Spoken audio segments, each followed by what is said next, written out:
So what we have is the stuffing that we're going to make for the inside. We're going to butterfly the lamb leg out, then we're going to have this stuffing. Okay. So we've got rosemary, we've got some shallot, we've got garlic, we have some fennel that we grow at the farm here, and some orange zest, and salt, pepper, and breadcrumbs. And breadcrumbs. Okay, so that's going to be the filling. So always use fresh herbs. I'm so glad. You got it. We learned that from Ciao Italia, I know. Always.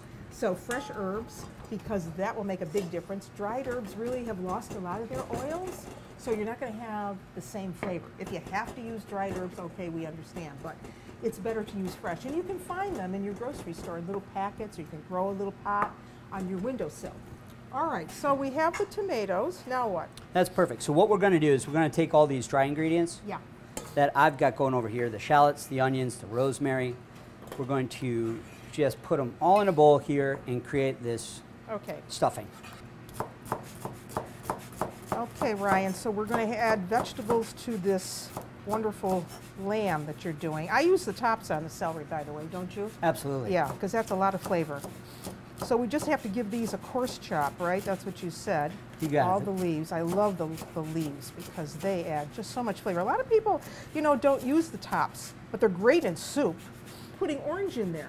Yeah, absolutely. Orange and rosemary with mint.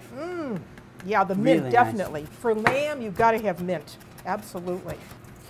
All right, so here is the celery. I'm going to put that right in here. So we have celery, carrots, tomatoes, breadcrumbs. Now, did you make those breadcrumbs yourself? Absolutely, yeah. So we just take day-old bread, take the crust off, toast them.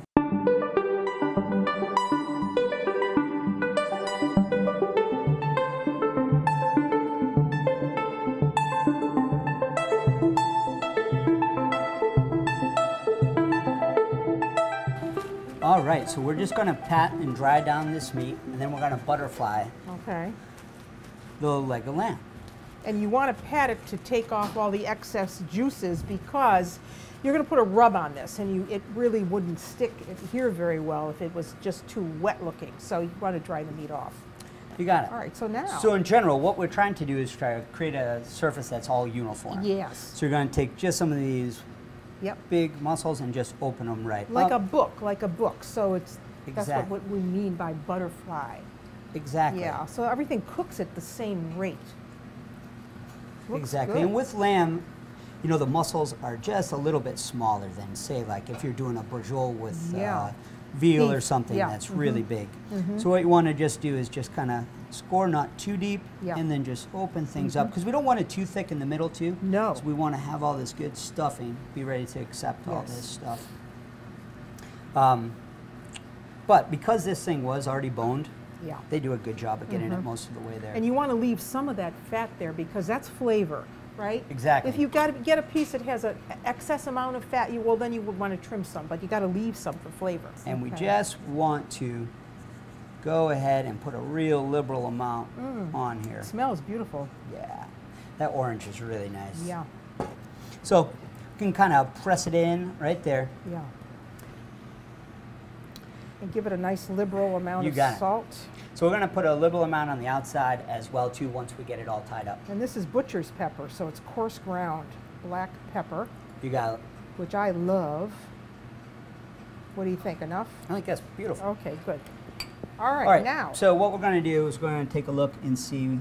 We're going to roll this. We're going to kind of just press and roll. So like there are these little edges there that are going to be a little bit clumsy. So we just use our hands to kind of crunch it in as we go. So we're going to find a little bit here. We're going to see as we go. We're going to get it as tight as we can. Okay. And then once we're here, we are going to tie it off. Okay. There we go. Little haircut for everybody here. Now, what would you serve this with? Something like this is good. So it's going to be really nice and rich. I'd do something like a polenta. Polenta, that's what I was thinking too, yes. Beautiful. That's got that nice like corn flavor, but it's not a nice creamy polenta. Okay, wonderful. That is gorgeous. We're ready for the brace. All right, so we got a nice browning on all sides. Wow, that looks really beautiful. Okay. So let's deglaze the pan first. Yep. So what we like to do is take all the wine that we would have added and reduce that by half. Okay, so if we're great. saying a cup of wine, we start with 2, reduce it by half. It just gives you a little bit more an intense winey flavor. Concentrated flavor. So we're going to be careful just for a little splatter here. You're going to get some steam.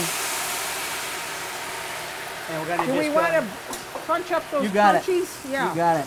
Right. Get all that flavor out of the You got it, bottom because of you got the little pan. bits of breadcrumbs. Right, and everything. salt That's all and- flavor you want. You got it.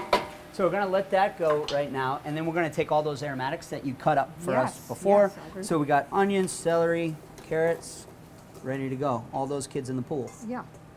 And we're Tomato. also going to take a couple bay leaves, Okay. and we're going to take 4 sticks of thyme. We can just kind of break those up, leave them in whole. Okay. And we're going to take those beautiful tomatoes Yes. as well. Dump them all in here, kind of split them up evenly. Now you can really start to get an idea of how all of this is building flavor. And this is going to cook in a really low oven, right, Ryan? You got it. Low oven for, so something like this would be an oven like 300 for 2 hours. Yeah, covered, right? Covered. Yeah. You got it. We're going to cover it, and then we kind of let it rest when it's all done and come back up to temperature. So, and we have stock right here. So we're using chicken stock. By all means, if you've got some kind of beef stock or something, that would be really appropriate here too. Chicken stock's kind of all that, always that thing that's hanging around. Yeah. So homemade, of course. All right. So we put some stock in, and what we're going to do is cover this up and get it in the oven. Okay. Can't wait.